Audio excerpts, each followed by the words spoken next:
Welcome to the Deep Dive. We're here with your daily look at the really critical AI news from, well, just the last couple of days. Yeah, we've sifted through quite a bit. News reports, tech blogs, research summaries, the usual suspect. Exactly. The idea is to cut through all that noise and just give you the essential updates, what you really need to know about AI right now.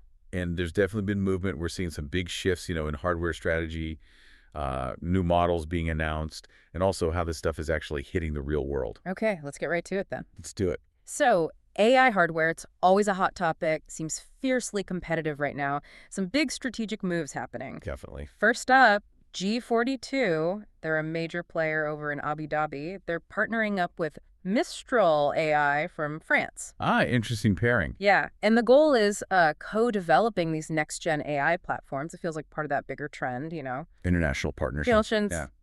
sovereign capability. Exactly. Nations wanting their own AI infrastructure, maybe less reliance on, the handful of dominant players, fostering their own innovation hubs.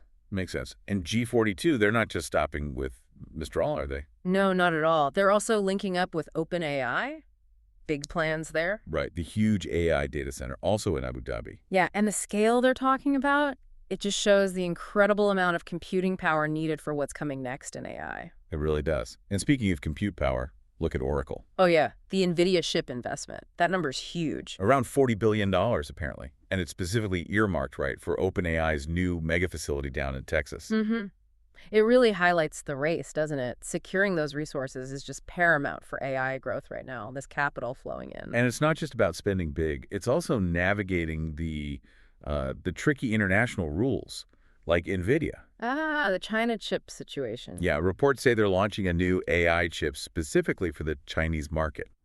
Price point somewhere between, what, $6,500 and $8,000? Which is lower than the restricted H20 model, right, because of the U.S. export curbs. Exactly. It's a strategic play.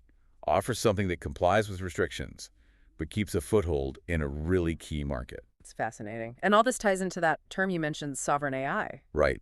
Countries are actually investing directly now, putting money into NVIDIA, AMD. So AI chips aren't just tech components anymore. They're, well, politically charged assets. Nations want guaranteed access. Absolutely. It's a vital resource. Okay, so that's kind of the hardware landscape. So, moving on then, let's talk about the models themselves. New capabilities, new announcements. Yes, definitely. Anthropic just dropped their Claude 4 models, Opus and Sonnet. Claude 4, okay. And positioning there. They're framing them as really powerful, especially for intelligent agents and for AI coding assistants. And importantly, the training data cutoff is pretty recent, right? March 2024. Yeah, which means they should have a good handle on relatively current information. That's always a key factor. And what about the technical side? Token limits, things like that? People always ask about those. Good question. So Opus 4, the output max, is 32,000 tokens. Sonnet 4 actually goes up to 64,000. Wow, 64,000. Yeah, and both can take in up to 200,000 tokens as input. So just to clarify for everyone, when we talk tokens, we're basically talking about chunks of text, right? Yeah. Words or parts of words. So bigger limits mean. It means the model can handle much longer inputs and generate much longer, potentially more complex and coherent outputs. Think long-form content, detailed analysis. It could push past some previous limits in AI writing and reasoning. Interesting. And they have a new feature too, something about thinking. Summarize thinking. It basically gives you a quick rundown of the model's reasoning process. More transparency. That sounds useful. And Anthropic's making a pretty bold claim, too, suggesting Opus 4 might be the, quote, world's best coding model. Ooh, bold indeed. We'll have to see how that plays out in the real world. Keep an eye on that one. Definitely. Meanwhile, OpenAI hasn't been idle. They've upgraded their operator agent. Operator, right. That's their agent for browsing. Yeah, essentially. It's now using a model based on O3, and the goal is getting more precise control when the agent is interacting with websites. So refining those AI agents, the ones that can sort of go out and do tasks for you, making them more reliable. Exactly. It's all about improving reliability and control as these agents get more capable. Okay, what else? Any more specialized models? Well, Mistral AI, we mentioned them earlier with G42, they've launched something called Document AI. Document AI.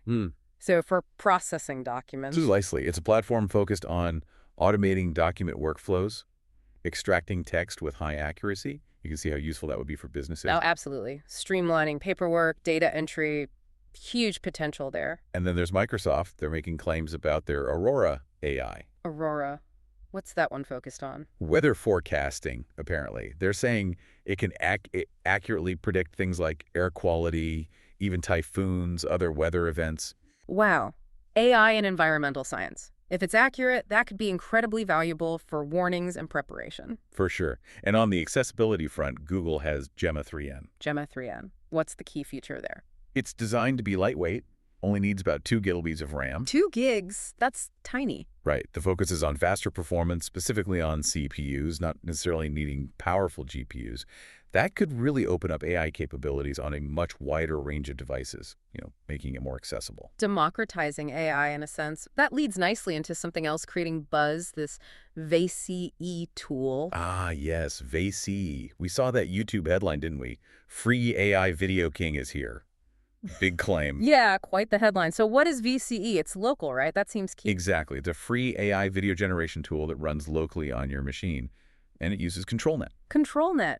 Remind us what that does again. It's a way to give the AI much more specific guidance. Instead of just a text prompt, you can use things like sketches, depth maps, pose information. So much finer control over the output compared to maybe some other models like KLA and AI. Potentially, yes. The emphasis is definitely on user control. Features like open pose for character posing, depth maps, segmentation. It lets you manipulate the video generation process quite precisely. And running locally is a big plus for some people too, right? Privacy, direct control. Absolutely. It addresses those concerns about sending data to the cloud and maybe having less creative input than you'd like. So VAC is definitely one to watch in the local AI video space. Okay, fascinating stuff on the model front. Let's shift gears a bit. How is all this AI actually playing out? Real-world impacts, concerns?